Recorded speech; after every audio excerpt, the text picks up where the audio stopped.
आदाब दोस्तों, news hustle Delhi में आपका स्वागत है। देश का सबसे बड़ा मेडिकल एंट्रेंस एग्ज़ाम नीट 2026 एक बार फिर विवादों में आ गया है।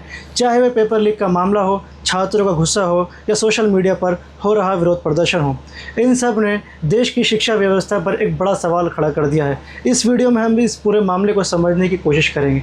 सबसे पहले आज हम बात करते हैं NTA के बारे में। ये क्या है? एक नेशनल टेस्टिंग एजेंसी कहेंगे इसको आप, या फिर नेशनल ट्रॉमा एजेंसी? नहीं, इसके अलावा आप इसको नॉन ट्रस्टेबल एजेंसी कहना भी गलत नहीं होगा। आज हम बात करते हैं नीट एग्ज़ाम की, जिसमें हर साल 22 से 24 लाख स्टूडेंट्स अपीयर होते हैं। अगर हम नीट UG 2026 की बात करते हैं, जो एग्ज़ाम 3 मई को हुआ, स्टूडेंट्स के एग्ज़ाम देने के 10 दिन के अंदर ही खबर देखने को मिलती है कि पेपर लीक का मामला सामने आया है और NTA द्वारा एग्ज़ाम कैंसिल कर दिया गया और इसके बदले में ये कहा गया कि बहुत जल्द ही एग्ज़ाम की डेट क्लियर करके री एग्ज़ाम कराया जाएगा। आप एक बार खुद को एक स्टूडेंट या फिर टीचर या फिर पेरेंट्स के तौर पर रख कर देखिए कि जो बच्चा पिछले 2 या 2.5 और 3 साल से सिर्फ इस एग्ज़ाम की तैयारी कर रहा है, जिसने अपनी ज़िंदगी को 4 कमरे की दीवारी के अंदर कैद कर लिया है, जिसने खुद को स्कूल, कोचिंग और टेस्ट सीरीज़ में बांध कर रख लिया है, जिस वजह से उसने फ़ोन, पार्टी, IPL मैचेस और फ्रेंड्स से डिस्टेंस मेंटेन कर लिया है, सिर्फ इस वजह से कि उसको एक अच्छा कॉलेज मिल सके और वह डॉक्टर बनने की राह पर चल सके।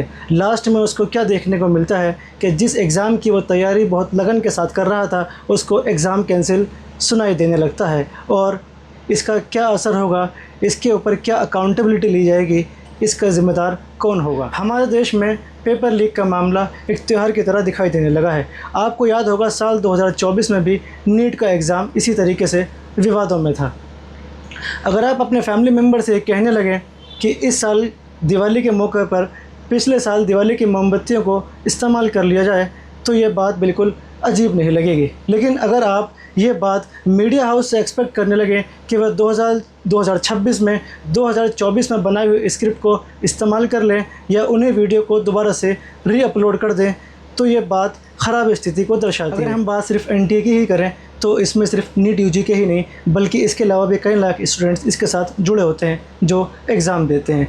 अगर इतनी बड़ी एग्ज़ाम कंडक्ट कराने वाली एजेंसी की स्थिति इतनी ख़राब होगी, तो आप सोच कर देखिए जो बच्चे उसके साथ जुड़े हुए होंगे, उनका भरोसा और मनोबल किस तरीके से टूट जाएगा, जिस वजह से वे बच्चे अपना गोल और फ्यूचर चेंज कर लेते हैं, क्योंकि उनके दिमाग में ये बात बार बार बैठ जाती है एग्ज़ाम फेल होने से और एग्ज़ाम लीक होने से कि इतने साल की मेहनत करने से क्या ही फ़ायदा जब लास्ट में जाकर एग्ज़ाम कैंसिल ही होना है। किसी भी देश की तरक्की इस बात पर निर्भर करती है कि उस देश की सरकार अपने बजट में एजुकेशन सिस्टम पर कितना पैसा खर्च कर रही है और उस एग्ज़ाम से जुड़े हुए लोग, कर्मचारी हों, स्टूडेंट्स हो, टीचर हो, उनके ऊपर कितनी अकाउंटेबिलिटी तय हो रही है। ये नीट का मामला केवल एग्ज़ाम तक सीमित नहीं है। पिछले कई वर्षों में कई बार एग्ज़ाम लीक के मामले सामने आए होंगे। आपने ये भी देखा होगा कि हाल ही में विपक्ष के नेता राहुल गांधी ने संसद में कहा कि पिछले 10 वर्षों में 89 बार पेपर लीक के मामले सामने आए हैं और लगभग 48 बार री एग्ज़ाम कराया गया है। The Indian examination system is a fraud.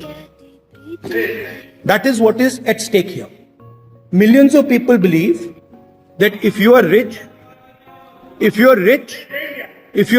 and if you have money, you can buy the Indian examination system. वहीं उन्होंने ये कहा कि 22 लाख से ज़्यादा छात्रों की मेहनत, त्याग और सपनों को इस भ्रष्ट भाजपाई व्यवस्था ने कुचल दिया है। किसी पिता ने कर्ज लिया, किसी माँ ने गहने बेचे और लाखों बच्चों ने रात रात भर जाकर पढ़ाई की और बदले में मिला पेपर लीक, सरकारी लापरवाही और शिक्षा में संगठित भ्रष्टाचार। वे सिर्फ नाकामी नहीं, युवाओं के भविष्य के साथ अपराध है। हर बार पेपर माफिया बच निकलते हैं और ईमानदार छात्र सज़ा भुगतते हैं। इस पूरे विवाद ने देश को पूरी तरीके से सोचने पर फिर से मजबूर कर दिया है। आप खुद बताइएगा, क्या हमारा एजुकेशन सिस्टम पूरी तरीके से सिक्योर है? इसी तरीके से हमारे न्यूज़ चैनल के साथ बने रहिएगा। मिलते हैं नेक्स्ट वीडियो में किसी और बड़ी हॉट टॉपिक के साथ। मैं मोहम्मद आमिर, आपका बहुत शुक्रिया।